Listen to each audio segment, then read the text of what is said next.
आगामी आर्थिक वर्षका लागि बागमती प्रदेश सरकारको नीति तथा कार्यक्रम सार्वजनिक शिक्षा र स्वास्थ्यलाई विशेष प्राथमिकता। स्थानीय तह निर्वाचनमा तेस्रो शक्ति बनेको माओवादी केन्द्र काठमाडौँमा भने कमजोर, फितलो संगठन लगायत कारणले उपत्यकामा माओवादीको जनमत खस्किँदै। निजगढ विमानस्थलको निर्माण कार्य अघि बढाउन सरकारलाई संसदीय समितिको निर्देशन, आयोजना रोक्दा पर्ने आर्थिक नोक्सानीको लेखाजोखा गर्नुपर्ने निष्कर्ष। युक्रेनका पूर्वी क्षेत्रमा रुसी सेनाको आक्रमण बढ्दै। र झापा फुटबल क्लब शहीद स्मारक बी डिभिजन लिगमा बढुवा, वीरगञ्ज युथ रेलिगेसनमा। नमस्कार, कान्तिपुर डायरीका साथमा सहकर्मी सन्तोष र म अनिल। सुरु गरौँ अहिलेसम्मका प्रमुख प्रसङ्गबाट। बागमती प्रदेश सरकारले आगामी आर्थिक वर्षका लागि शिक्षा र स्वास्थ्य क्षेत्रलाई प्राथमिकतामा राखेर नीति तथा कार्यक्रम ल्याएको छ। शिक्षा र स्वास्थ्यलाई विशेष प्राथमिकतामा राखेर महत्त्वाकांक्षी कार्यक्रमसहित बागमती प्रदेश प्रमुख यादव चन्द्र शर्माले प्रदेश सभामा पेश गर्नुभएको छ। बागमती प्रदेशलाई शिक्षाको हबको रूपमा विकास गर्दै लैजाने नीति तथा कार्यक्रममा उल्लेख छ। प्रदेश प्रमुख शर्माले प्रदेशभित्रका बाल विकास केन्द्रलाई स्थानीय तह र संघीय सरकारको सहकार्यमा नमुना केन्द्रको रूपमा स्तर उन्नति गर्ने, दलित, अपाङ्गता भएका तथा सीमान्तकृत र विपन्न विद्यार्थीलाई विद्यालय शिक्षामा पहुँच वृद्धि गर्ने कार्यक्रममा उल्लेख छ। विद्यालयको भौतिक सुधार गरी आधुनिक पाठ्य सामग्री तयार गरी प्रत्येक जिल्लाको कम्तीमा एक विद्यालयमा नमुना बाल विकास केन्द्र सञ्चालन गरिने, गुरु योजना स्वीकृत भएका आवश्यक विद्यालयको भौतिक विकास, नमुना विद्यालयमा गुरु योजना कार्यान्वयन गरिने नीति तथा कार्यक्रममा उल्लेख गरिएको छ। सामुदायिक विद्यालयको गुणस्तर अभिवृद्धिका लागि सूचना प्रविधि प्रयोगशाला, विज्ञान तथा विषयगत प्रयोगशालाहरू स्थापना गरिने भएको छ। प्रदेश सरकारले एक विद्यालय एक नर्स कार्यक्रमलाई निरन्तरता दिने, उच्च शिक्षा पढ्नका लागि छोरी बुहारीलाई छात्रवृत्ति कार्यक्रमलाई निरन्तरता दिने कार्यक्रम पनि उल्लेख छ। हेटौडा अस्पताललाई 200 बेडको अस्पतालमा स्तर उन्नति गरी मृगौला प्रत्यारोपण सेवा समेत विस्तार गरिने कार्यक्रममा छ। सरकारले प्रदेश सञ्चार प्राधिकरण स्थापना गर्ने पनि जनाएको छ। प्रदेश सरकारले एक वडा एक पशु सेवा कार्यालयको स्थापना गर्ने भएको छ। प्रदेश स्तरीय खेलकुद प्रतियोगिता आयोजना गर्ने र रङ्गशाला निर्माण गर्ने नीति तथा कार्यक्रममा समावेश गरिएको छ।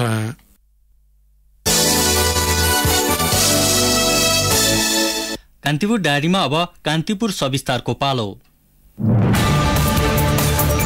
कान्तिपुर सविस्तार।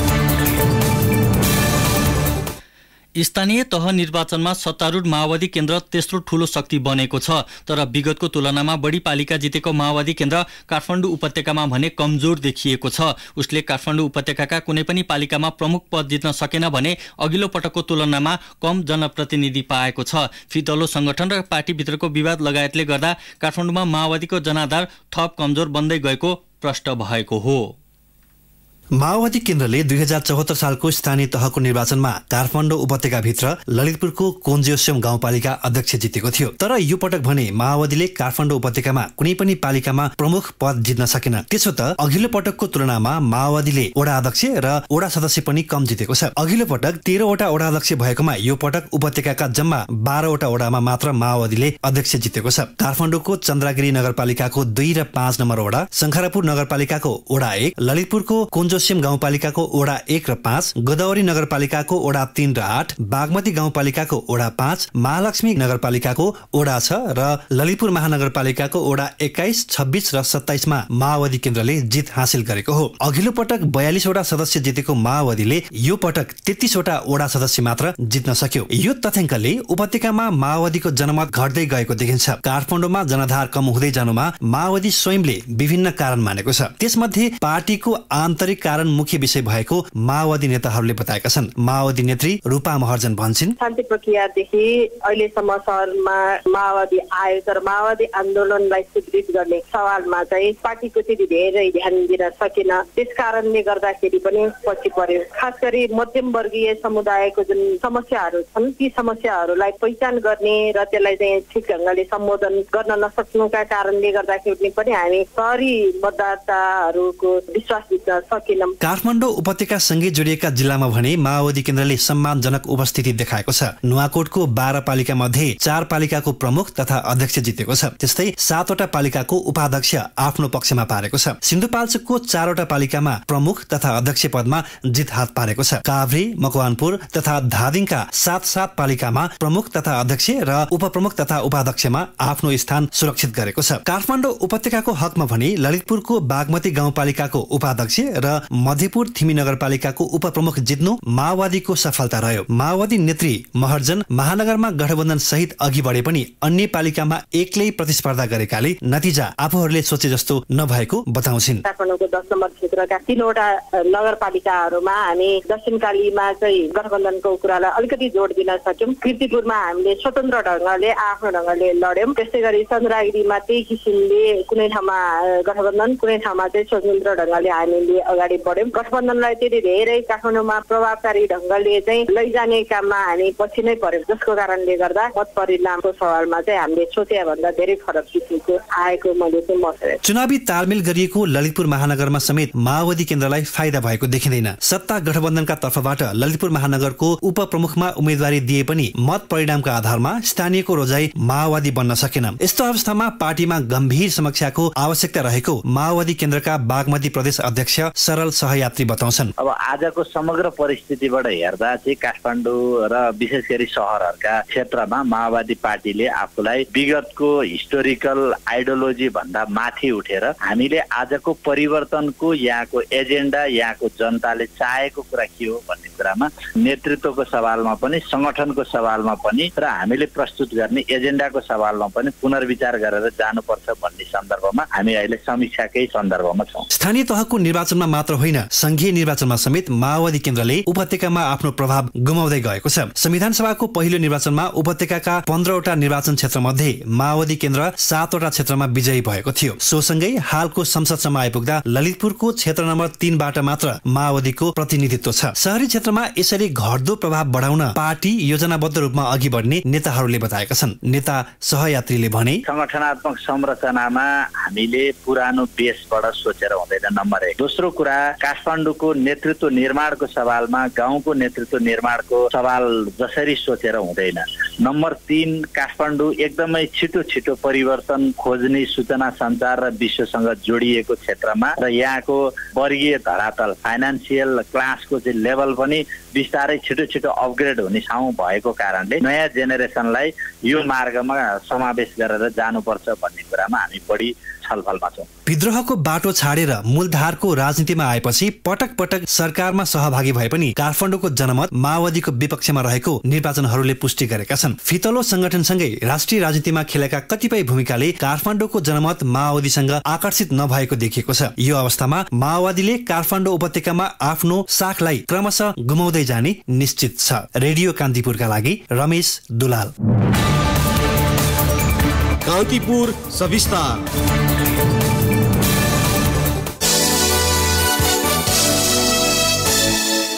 प्रतिनिधि सभाको अन्तर्राष्ट्रिय सम्बन्ध समितिले बाराको निजगढमा अन्तर्राष्ट्रिय विमानस्थलको निर्माण कार्य यथाशीघ्र अघि बढाउन सरकारलाई निर्देशन दिएको छ। समितिको आजको बैठकले कानुनी र अन्य अडचन हटाई निर्माण कार्य सुरु गर्न सरकारलाई निर्देशन दिने निर्णय गरेको समिति सदस्य एमाले सांसद नारायणमणि राणाले जानकारी दिनुभयो। समितिले बैठकमा छलफलका लागि कानून मन्त्री र संस्कृति पर्यटन तथा नागरिक उड्डयन मन्त्रीलाई पनि बोलाएको थियो। काठमाडौँ तराई जोड्ने फास्ट ट्र्याकको निर्माण पनि निजगढ विमानस्थलकै प्रयोजनका लागि भएको भन्दै समितिले राष्ट्रिय गौरवको आयोजनाको निर्माण रोक्दा पर्ने आर्थिक नोक्सानीको पनि लेखाजोखा गर्नुपर्ने निष्कर्ष निकालेको छ।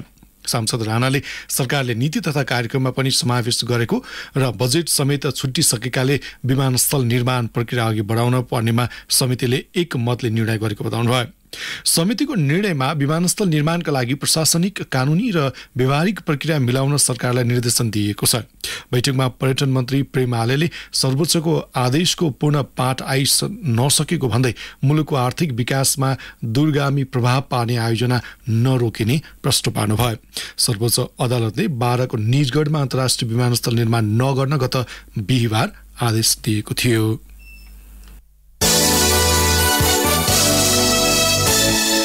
सरकारले तारा एयरको विमान दुर्घटनाबारे 5 सदस्यीय जाँचबुझ आयोग गठन गरेको छ। संस्कृति, पर्यटन तथा नागरिक उड्डयन मन्त्रालयले वरिष्ठ एरोनेटिकल इन्जिनियर रतीश चन्द्रलाल सुमनको नेतृत्वमा गठन गरेको आयोगमा दिपुराज ज्वारचन, उपेन्द्रलाल श्रेष्ठ, मणिरत्न साके र बुद्धि सागर लामिछाने सदस्य हुनुहुन्छ। यसैबीच दुर्घटनास्थलमा फेला परेका मध्ये 10 वटा शव नेपाली सेनाको हेलिकप्टरबाट पोखरा हुँदै आज साँझ काठमाडौँ ल्याइएको छ। अहिले ती सब अन्तर्राष्ट्रिय विमानस्थलबाट पोस्टमार्टमका लागि टिचिङ हस्पिटल लगिएको प्रहरीले जनाएको छ। हिजो बिहान पोखराबाट जोमसमका लागि उडेको तारा एयरको ट्विनेटर विमान मुस्ताङको थासाङ गाउँपालिका 2 कोबाङको सिरानमा दुर्घटनाग्रस्त अवस्थामा आज बिहान भेटिएको थियो।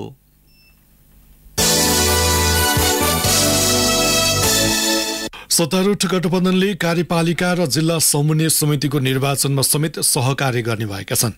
स्थानीय तह निर्वाचनपछि पहिलो पटक बसेको गठबन्धनको बैठकले कार्यपालिका र जिल्ला समन्वय समितिको निर्वाचनमा सहकार्य गर्न गठबन्धन आबद्ध दलका प्रदेश र जिल्ला स्तरका समितिलाई निर्देशन दिने निर्णय गरेको हो। बैठकमा स्थानीय तह निर्वाचनमा प्राप्त मत सन्तोषजनक रहेको निष्कर्ष गठबन्धनले निकालेको नेताहरूले बताएका छन्। त्यस्तै बैठकमा स्थानीय तहलाई थप प्रभावकारी र जनतामुखी बनाउन सम्बन्धित जनप्रतिनिधिलाई निर्देशन दिने सहमति पनि नेताहरूबीच भएको छ। कान्तिपुर डायरीमा अब ब्रेकको पालो। कान्तिपुर डायरीमा अब बाँकी प्रसङ्ग। श्रमिकका लागि 8 घण्टा काम, 8 घण्टा आराम र 8 घण्टा मनोरञ्जन विश्वव्यापी मान्यता हो, तर नेपालको हकमा त्यसो हुन सकेको छैन। अर्थात् श्रमिकले जीविकोपार्जनका लागि तोकिएको भन्दा बढी समय काम गर्नुपर्ने बाध्यता छ। बढ्दो महँगी र श्रम अनुसार पारिश्रमिक नपाउने लगायत कारणले दैनिक गुजाराका लागि थप समय काम गर्नुपर्ने बाध्यता भएको उनीहरूले बताएका छन्। मोरङका वीरबहादुर बुढाथोकीको उमेर जागिर खाइरहने होइन, तर उमेरले 64 हिउँद र वसन्त पार गरेका उनी दैनिक 13 घण्टा काममा नजोतिए हातमुख जोरिन्न। 15 वर्ष यता उनको दैनिकी उभिएर अरूको सुरक्षामा खटिनेछ। सुरक्षा गार्डको रूपमा कार्यरत उनी आफ्नो कमाईले आफ्नो गुजाराको सुरक्षा गर्न नसक्ने अवस्थामा छन्। अब रासन पानी कोठा भाडा अस्ति 500 को दरले बढ्यो। त्यो अस्ति लकडाउनको बेलामा हामीले दिने त्यो भरि कोठा भाडा जम्मा भइरहेछ, हामीले दिन सकेका छैनौँ। अब हामीले त हाम्रो लागि रासन पानी घट्दै हुन्थ्यो, ग्यासको पैसा घट्दै हुन्थ्यो, कोठा भाडा घट्दै हुन्थ्यो। यहाँ गरिरहेको छ काम, त्यो पैसा प्लस भएर आइदियो हुन्थ्यो। 1000-1500 पनि बढ्यो भने हामीलाई केही नै हौसल्य हुन्छ।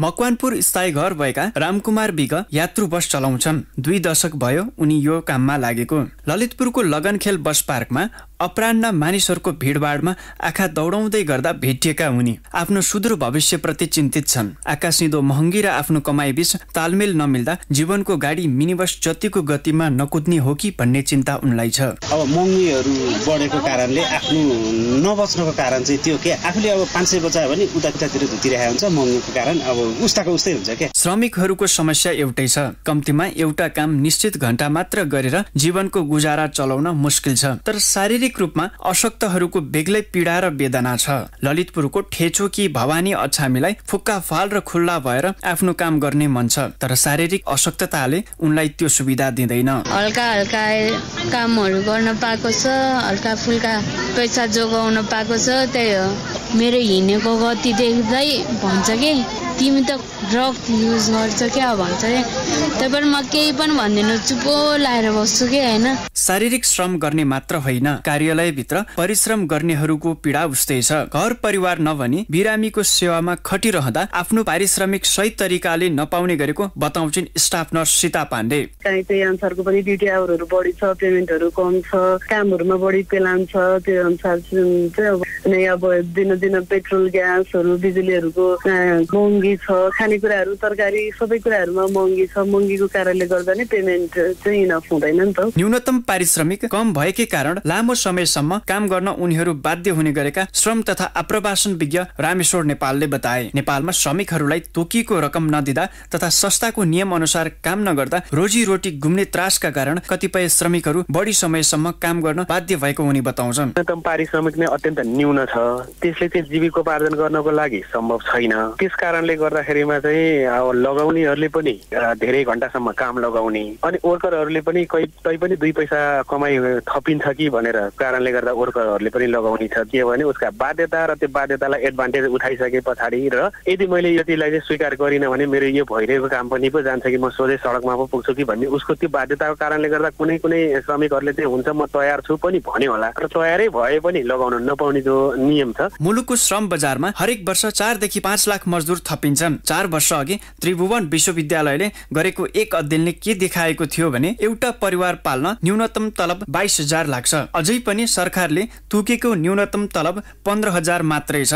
मुलुकभर 16 वर्ष उमेर पुगेका श्रम गर्ने नागरिकको संख्या 34% छ।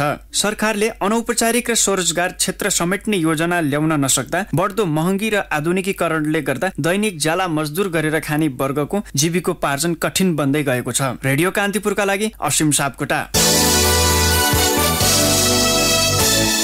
स्थानीय तह निर्वाचनपछि काठमाडौँ महानगरपालिकाको नगर कार्यपालिकाको पहिलो बैठकमा रेस्टुरेन्ट, होटल, पेट्रोल पम्पका शौचालयलाई सार्वजनिक रूपमा प्रयोग गर्ने प्रस्ताव भएको छ। नवनिर्वाचित जनप्रतिनिधिहरूले शपथ ग्रहण गरेपछि अपराह्न बसेको बैठकमा महानगरका मेयर बालेन्द्र शाहले सार्वजनिक शौचालयको विकल्प खोज्न काठमाडौँमा रहेका विभिन्न रेस्टुरेन्ट र साना होटलका शौचालय प्रयोग गर्न सकिने प्रस्ताव गर्नुभयो। त्यस्तै काठमाडौँको फोहोर व्यवस्थापनका लागि प्रत्येक वडा अध्यक्षको समन्वयमा सप्ताहव्यापी सरसफाई कार्यक्रम गर्ने गरी विषयहरू पनि प्रस्ताव पेश भएको छ। यसअघि काठमाडौँ महानगरपालिकाका नवनिर्वाचित मेयर शाह र उपमेयर सुनिता डङ्गोल सहितका जनप्रतिनिधिले शपथ ग्रहण गरेका थिए। राष्ट्रिय सभागृहमा आयोजित समारोहमा मेयर शाहलाई मुख्य निर्वाचन अधिकृत राजकुमार खतिवड़ाले शपथ गराउनुभयो। त्यस लगत्तै मेयर शाहले उपमेयर, वडा अध्यक्ष र सदस्यलाई छुट्टा छुट्टै शपथ ग्रहण गराउनु भएको थियो। शपथ ग्रहणसँगै काठमाडौँका 32वटै वडाका जनप्रतिनिधिको कार्यकाल सुरु भएको छ।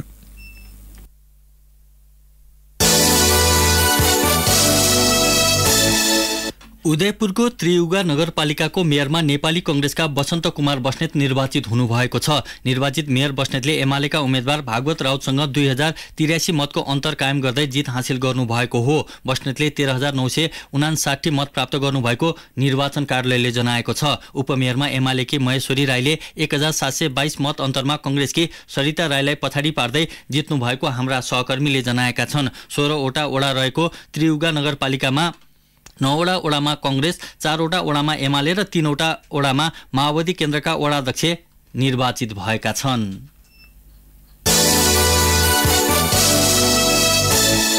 नेपाली कंग्रेसका महिला सांसदहरूले बलात्कार तथा यौन हिंसाको मुद्दामा हदम्याद हटाउन माग गर्दै संसदमा संकल्प प्रस्ताव दर्ता गराएका छन्। सांसद डिला संग्रौला, पर्मिला राई र सुजता परियारले संसद सचिवालयमा संकल्प प्रस्ताव दर्ता गराउनु भएको हो। सांसद संग्रौलाका अनुसार मुलुकी अपराध संहितामा बलात्कार सम्बन्धी मुद्दामा उजुरी गर्ने हदम्याद 1 वर्ष तोकिएकोमा समाजको आवश्यकता, बदलिदो परिवेशलाई हेरेर हदम्यादको विषय परिवर्तन गर्न माग गरिएको हो।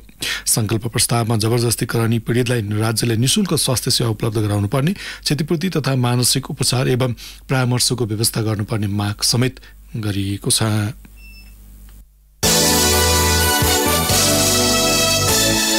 प्रमुख प्रतिपक्षी दल नेकपा एमालेका अध्यक्ष एवं पार्टी संसदीय दलका नेता केपी शर्मा ओलीले सरकारले अनुचित ढंगले आगामी आर्थिक वर्षको बजेट ल्याएको टिप्पणी गर्नु भएको छ। साथै त्यसलाई जनताको बीचमा भण्डाफोर गरेर लैजान पार्टीका सांसदहरूलाई ओलीले निर्देशन दिनुभएको छ। संसद भवनमा आज बसेको पार्टी संसदीय दलको बैठकमा पूर्व प्रधानमन्त्री समेत रहेका ओलीले बजेट अनुचित, बिना सिद्धान्त र प्राथमिकताको आधारमा आएको भन्दै त्यसको भण्डाफोर हुने गरी जनताको बीचमा लैजान पार्टीका सांसदहरूलाई निर्देशन दिनुभएको हो। एमालेका प्रमुख सचेतक विशाल भट्टराईका अनुसार बजेट अनुचित ढंगले, बिना सिद्धान्त र प्राथमिकताका आधारमा आएकाले त्यसको भण्डाफोर गरेर अघि बढ्न पार्टी अध्यक्ष ओलीले निर्देशन दिनुभएको हो।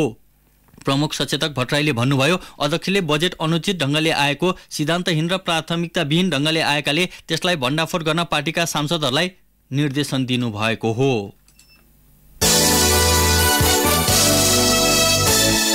कान्तिपुर डायरीमा अब दाङ डायरीको पालो। दाङ डायरीबाट दुर्गालाल केसीको नमस्कार। नवनिर्वाचित जनप्रतिनिधिहरूले धमाधम महत्वाकांक्षी निर्णयहरू गर्न थालेका छन्। स्थानीय तहमा पदभार ग्रहण गरे लगत्तै उनीहरूले पहिलो निर्णयका रूपमा सस्तो लोकप्रियता बढाउने खालका निर्णयहरू गरिरहेका छन्। तीमध्ये कतिपय निर्णय कार्यान्वयन गर्न कठिन हुने खालका छन्। एक घर एक धारा, निःशुल्क शिक्षा, सुकुम्बासीलाई लालपूर्जा वितरण, ज्येष्ठ नागरिक र सुत्केरीलाई निःशुल्क एम्बुलेन्स सेवा लगायतका निर्णयहरू विभिन्न पालिकाले गरेका छन्। जिल्लाका 10 स्थानीय तहमध्ये 5 कांग्रेस, 3 माओवादी केन्द्र र 2 एमाले जितेका छन्। दाङमा केही यस्ता नेताहरू छन् जसले 2054, 2074 र 2079मा निरन्तर निर्वाचन जितेका छन्। 2054 सालको निर्वाचनमा तत्कालीन रामपुर गाविसको अध्यक्षमा निर्वाचित भएका एमालेका नरलाल चौधरी 2074 र 2079मा घोराई उपमहानगरपालिकाको प्रमुखमा निर्वाचित हुनुभएको छ। यसैगरी 2054मा रामपुर गाविसकी उपाध्यक्ष हुनुभएका एमालेका राममणि पाण्डे 2074 र 2079मा घोराईको वडा नम्बर 1 मा अध्यक्ष निर्वाचित हुनुभएको छ। 2054मा एमालेबाट हापुर गाविस उपाध्यक्ष हुनुभएका कुलबहादुर लामिछाने 2074 र 2079मा घोराईको 11 वडामा अध्यक्ष निर्वाचित हुनुभएको छ। घोराई 18 का अध्यक्ष भरतमणि अर्याल पनि लगातार 3 निर्वाचन जित्नेमा पर्नुहुन्छ। उहाँले 2054मा घोराई नगरपालिकाको वडा नम्बर 6 र अहिले घोराई उपमहानगरपालिकाको वडा नम्बर 18 मा लगातार 2 पटक जित हासिल गर्नुभएको छ। राप्ती गाउँपालिका वडा नम्बर 8 मा कार्यालय सहयोगी बनेका चन्द्रबहादुर गुरुङ अहिले सोही वडामा अध्यक्ष निर्वाचित हुनुभएको छ। 5 वर्षसम्म कार्यालय सहयोगी रहेका वडामा अहिले अध्यक्ष निर्वाचित भएपछि उहाँलाई सबैले उदाहरणीय पात्रका रूपमा हेरेका छन्। कार्यालय सहयोगी हुँदा कार्यालय सरसफाइदेखि सानातिना सिफारिस पत्रहरू लेख्नेसम्म काम गरेको गुरुङले बताउनुभयो। स्थानीय तह निर्वाचनमा एमालेले वडा अध्यक्षको टिकट दिएपछि उहाँ जागिर छोडेर चुनावमा होमिनु भएको थियो। आफैले सहयोगीका रूपमा काम गरेको वडामा जनताको मन जितेर अध्यक्ष निर्वाचित हुन पाउँदा गर्वको महसुस भइरहेको उहाँले बताउनुभयो। दाङमा रगत अभाव भएको छ। नियमित जस्तो रक्तदान कार्यक्रम आयोजना हुने गरेकोमा पछिल्लो 1 महिना अधिकांश मानिसहरू निर्वाचनमा व्यस्त भएपछि रगत अभाव भएको रक्त सञ्चार केन्द्र घोराईका प्रमुख दिलीप न्यौपानेले बताउनुभयो। रक्तदान कार्यक्रम आयोजना गर्ने संस्था र रक्तदाताहरू निर्वाचनमा खटेपछि रगत अभाव भएको हो। रगत अभाव भएपछि नियमित डायलाइसिस गर्नुपर्ने बिरामी, सुत्केरी र आपतकालीन रगत चाहिने बिरामीलाई समस्या परेको छ। हवस् त, दाङ डायरी आजलाई यति नै। दुर्गालाल केसीलाई बिदा दिनुहोस्। नमस्कार। कान्तिपुर डायरीमा पुनः ब्रेकको पालो। कान्तिपुर डायरीमा अब आर्थिक प्रसङ्ग। अर्थमन्त्री जनार्दन शर्माले मुलुकको अर्थतन्त्रमा 70% योगदान दिने निजी क्षेत्रलाई हेरेर बजेट ल्याएको बताउनु भएको छ। आर्थिक वर्षको बजेट सार्वजनिक भएपछि अर्थ मन्त्रालयमा आज आयोजित पत्रकार सम्मेलनमा उहाँले निजी क्षेत्रलाई उत्पादनमा उत्साहित बनाउने गरी बजेट ल्याइएको बताउनु भएको हो। निजी क्षेत्रलाई उत्पादनमुखी बनाउने सरकारको नीति रहेको मन्त्री शर्माको भनाइ थियो। मन्त्री शर्माले चुनावका लागि लोकप्रिय बजेट नभई मुलुकको आवश्यकता अनुसारको बजेट ल्याइएको दाबी समेत गर्नुभएको छ। उहाँले बजेटबाट मुलुकलाई प्रतिस्थापनको बाटोमा लैजाने विश्वास व्यक्त गर्नुभएको छ। सबैको प्रतिबद्धता भएमा उत्पादन बढाउने सरकारको नीति कार्यान्वयन हुने मन्त्री शर्माको भनाइ थियो। कर्णाली प्रदेशको प्री बजेटमाथि छलफल सुरु भएको छ। विनियोजन विधेयक 2079 को सिद्धान्त, उद्देश्य, प्राथमिकता तथा प्रमुख नीतिहरूमाथि आजबाट छलफल सुरु भएको हो। छलफलमा सहभागी हुँदै प्रमुख प्रतिपक्षी दल एमालेका संसदीय दलका नेता यामलाल कणेलले सिद्धान्त र उद्देश्य अनुरूप आगामी वर्षको बजेट आए आफूले सहयोग गर्ने बताउनुभयो। प्री बजेटमाथि भोलि पनि छलफल हुनेछ।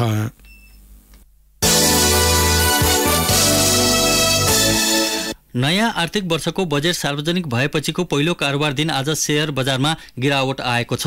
धितोपत्र कारोबार मापक नेप्से परिसूचक 2.26% घटेर 2173.44 बिन्दुमा पुगेको छ।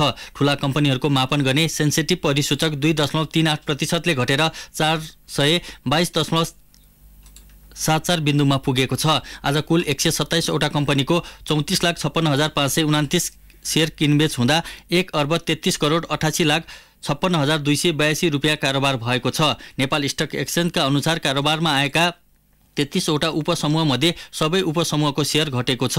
आज कारोबारमा आएका मध्ये नेपाल टेलिकमको शेयर सर्वाधिक कारोबार भएको छ।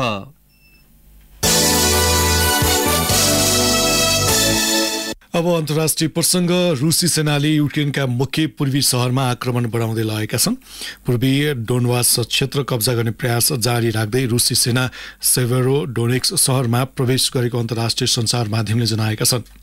युक्रेनको राजधानी कीवमा आक्रमण गरेपछि पूर्ण रूपमा कब्जा गर्न नसकेपछि रुसी फौजले पूर्वी डोनबास क्षेत्रमा आफ्नो ध्यान केन्द्रित गरेका हुन्। डोनबास युक्रेनको मुख्य औद्योगिक क्षेत्र हो। यसैबीच रुसमाथि थप प्रतिबन्ध लगाउने विषयमा युरोपियन युनियनका सदस्य राष्ट्रबीच सहमति भइसकेको छैन। खास गरी तेल निर्यातमा प्रतिबन्ध लगाउने युएको तयारीमा हंगेरीले विपत्ति राख्दै आएको छ।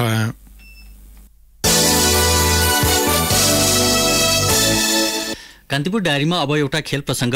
झापा फुटबल क्लब शहीद स्मारक बी डिभिजन लिगमा बढुवा भएको छ। ललितपुरको साधुबाटो स्थित एन्फा मैदानमा सी डिभिजन लिग अन्तर्गत 12औं चरणको खेलमा वीरगञ्ज युथ एकाडेमीलाई 5-0 गोल अन्तरले पराजित गर्दै झापा एक खेल अगावै बी डिभिजनमा बढुवा भएको हो। झापाको जितमा पूजन राईले 4 तथा सन्तोष लावतीले 1 गोल गरेका थिए। झापाले प्लानिङ बोइज युनाइटेड र RC32 फुटबल एकाडेमी भन्दा 3 अङ्कको अग्रता लिएको छ। दुवै टोलीको समान 28 अङ्क छ। झापाले 12 खेल खेल्दा 10 जित 1 बराबरी र 1 हारको नतिजा निकालेको छ। अब प्लानिङ बोइज र RC32 मध्येबाट एक टोली बी डिभिजनमा बढुवा हुनेछन्। झापासँग आज हारेपछि वीरगञ्ज युथ भने रेलिगेसनमा परेको छ। वीरगञ्ज 12 खेलबाट 5 अङ्क जोडेर 13औं स्थानमा रह्यो। ओएसिस क्लब यसअघि नै रेलिगेसनमा परिसकेको छ। आजको पहिलो खेलमा प्लानिङ बोइज युनाइटेडले समाज कल्याण खेलकुद केन्द्रलाई 4-0 गोल अन्तरमा पराजित गरेको थियो। उसले अन्तिम खेलमा रेलिगेसनमा परेको ओएसिस क्लब विरुद्ध खेल्नेछ। त्यस्तै 12औं चरणको अन्तिम खेलमा सानेपा क्लबले आज स्वयम्भू क्लबलाई 4-3 गोल अन्तरले पराजित गरेको छ। 5औं स्थानमा रहेको सानेपाको 20 अङ्क छ भने स्वयम्भूको 9 अङ्क मात्र रहेको छ। जाँदै मुख्य समाचार फेरि एकपटक। आगामी आर्थिक वर्षका लागि बागमती प्रदेशको नीति तथा कार्यक्रम सार्वजनिक शिक्षा र स्वास्थ्यलाई विशेष प्राथमिकता। स्थानीय तह निर्वाचनमा तेस्रो शक्ति बनेको माओवादी केन्द्र काठमाडौँमा भने कमजोर, फितलो संगठन लगायत कारणले उपत्यकामा माओवादीको जनमत खस्किँदै। निजगढ विमानस्थलको निर्माण कार्य अघि बढाउन सरकारलाई संसदीय समितिको निर्देशन, आयोजना रोक्दा पर्ने आर्थिक नोक्सानीको लेखाजोखा गर्नुपर्ने निष्कर्ष। युक्रेनका पूर्वी क्षेत्रमा रुसी सेनाको आक्रमण बढ्दै। र झापा फुटबल क्लब शहीद स्मारक बी डिभिजन लिगमा बढुवा, वीरगञ्ज युथ रेलिगेसनमा। अवस्था कान्तिपुर डायरीका आजका सम्पूर्ण बुलेटिन यही नै सकिन्छ। भोलि बिहान 6:30 बजे हाम्रो नियमित बुलेटिनका साथमा आउने नै छौँ। तबसम्मका लागि सहकर्मी सन्तोष र म अनिल आज्ञा माग्छौँ। नमस्ते, शुभरात्रि।